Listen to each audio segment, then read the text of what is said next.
Hello, I'm here to show you what it's like when a student is not going to come to class one day and how to proceed with managing the sleeve for it, how to manage the master schedule and the book. So let's say, for example, this is a Tuesday, Thursday student. Now I want to be clear, this is just an example. The student is actually going to be coming this week. I have no notes about that. I don't have any students that are changing anything yet, so this is just an example, but everything I'm doing is going to be like accurate for this. I'm going to undo everything to be accurate for the student. So let's say that we hear from Maxwell Murphy's family and they're like, oh, Maxwell's not coming to class on Tuesday, but we'll be there on Thursday. If that happens, you acknowledge you acknowledge it and they say, okay, you can't come in on this Tuesday, but you'll be here on this Thursday. What you would do in the book is, I'm going to do it so light because like I said, this isn't accurate for this specific person. So you would put an X through there and put NC to represent not coming and put a little circle there. Last week, she didn't come and we didn't know about it, which is no show. But if we know ahead of time, it would be not coming, as in we knew about it ahead of time. After that, you would put this back and you would take a sticky note and in Sharpie, write the next day the student will come. So assuming she wasn't coming on Tuesday, she'd be coming on Thursday as being a Tuesday, Thursday student. So then you would take this. There's a dog barking at a male person, which I think is very stereotypical and funny. You would put this on top. Can't hold this any other way. You put this on top to replace the schedule, the usual schedule. If you see a sticky note like this, it means the kid has a different schedule than normal.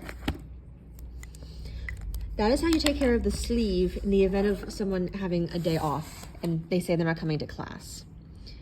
After that, you would have to come into the master scheduler and come up to the day that they are not coming. So I know that Maxwell Murphy comes at the first slot and sits in E+.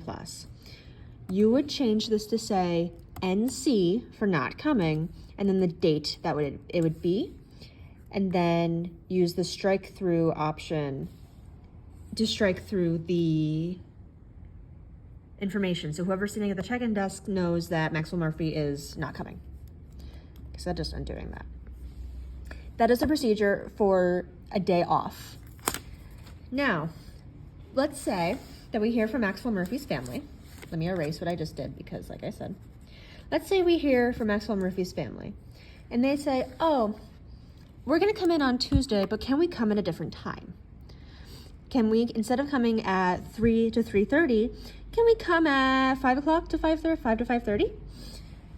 So that is extraordinarily dependent on the family that it is, because sometimes there's families who are more flexible and they like ask for more changes. There's families who don't really ask for changes a lot. You can always kind of check with Carrie because sometimes it's not advisable to always give the changes. Time changes typically are okay though. It's day changes that get more complicated because as you saw before, we have to change the book. Time changes, you do not have to change the book at all and they're more easy to handle. That said, let's say that Maxwell Murphy's family wanted to come at one of these times when it's completely booked up. You are more than allowed to email back and say, hey, you know what? 5 to 5:30 is kind of busy for us. Would you be able to do 4:30 to 5 or 6 to 6:30? And if they can't, you can also offer to either send extra work home, or as annoying as it may be, sometimes you can ask for a different day. You want to make it fair for yourself. You want to be able to set a boundary and say yes or no as needed, and also accommodate what a family may need.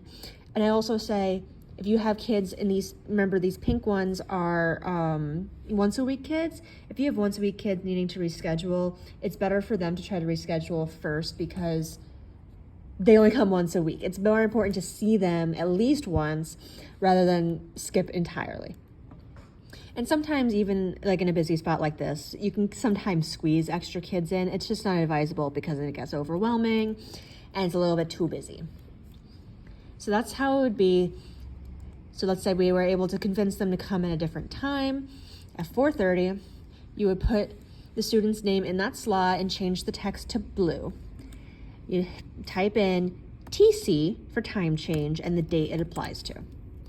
You'd go back over to the original time. You don't change the color of it. That way we remember which one is the original time. Type in the same thing, time change 12:19, but strike through and cross it out. That way whoever's sitting at check-in will see, oh, Maxwell Murphy is not coming at this time, but there's a time change. Let me go look and find it, and you find it in the blue.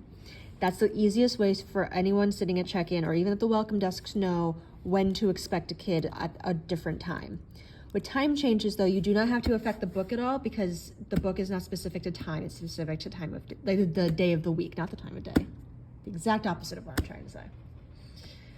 Now let's play a hypothetical game of, let's say they asked to come in on Tuesday, Wednesday, instead of Tuesday, Thursday. Let's say they're going away. We're almost to Christmas at the time of recording this video.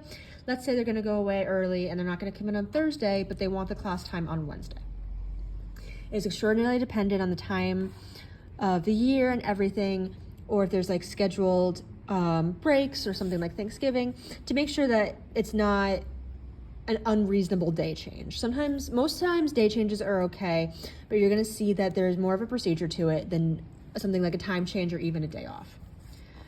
So you can start with the schedule. Let's say Maxwell Murphy wants to come on Wednesday at the same time as normal.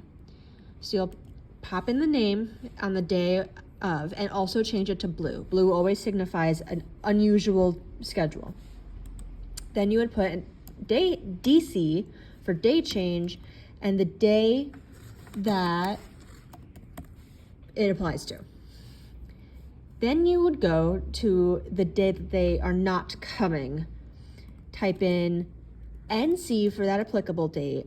And then what I will do is put DC 12/20 as well.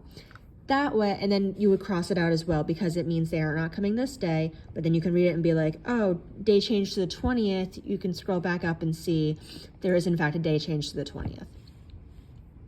This is how that procedure goes on the scheduler, and this is considered done now for that day change. Now in the book, what you'd have to do, say, camera, focus, please. All right, you would have to X this day out. Like I said, I'm doing it lightly because it's not real. Not coming.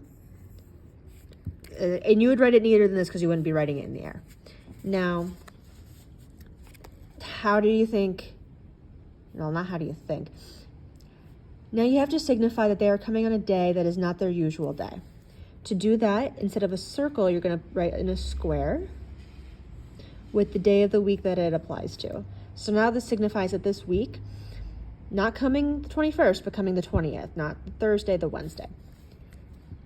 This is where it gets more complicated in terms of like all of this. And this also applies for if there's a day off. The homework and the classwork has to change because of the schedule change. And that's why it's more of a pain because there's more change that needs to go into it. So realistically, in this case, these two would be switched. It's because this Thursday is turning into a homework day and this is turning into a classwork day. This is the classwork, this is the homework. You would just flip-flop those around. If you're just starting out with this, if you're watching this video, you are not responsible for doing anything with the plan. You would be responsible for doing this part of it to signal this, and you would be responsible for the scheduler. But you would not be responsible for flipping anything around here unless Carrie's starting to get more confident with that. After this step is done, you put the book back. You can even put it in the front because it'll need to be changed. You would take another sticky note and you would write in the day. I write in the days that they are actually coming for the week. So on the top of the sleeve, you can see it says Tuesday, Thursday. But what I would write in is Tuesday, Wednesday, and then I'll write the specific dates. So this would be applicable to 12/19 and 12/20. I also personally like writing the dates and doing it like this, because then at the end of the week we'll know to take it off and it won't apply to the following week when everyone returns from break. So this is how this would look. After that, I would hand this off to Carrie, or even you can, if Carrie's busy or anything, you could write a note explaining email came in from mom, schedule changed this week, all of that. But after that, you need to make sure the sticky note is applied to, the book is changed, and the schedule is accurate. That is the procedure for when there are different like changes in a student schedule, and these are one-off changes. If these are more permanent changes, you want to clarify that with the family, and then you would just change the days and write a little note in the side just being like, oh, instead of Tuesday, Thursday, she's actually going to do it, say, Tuesday, Wednesday permanently, and then you would just circle the Wednesdays instead and change that. But that is a different procedure. You don't have to worry about that. This is the one-off procedure for all of that.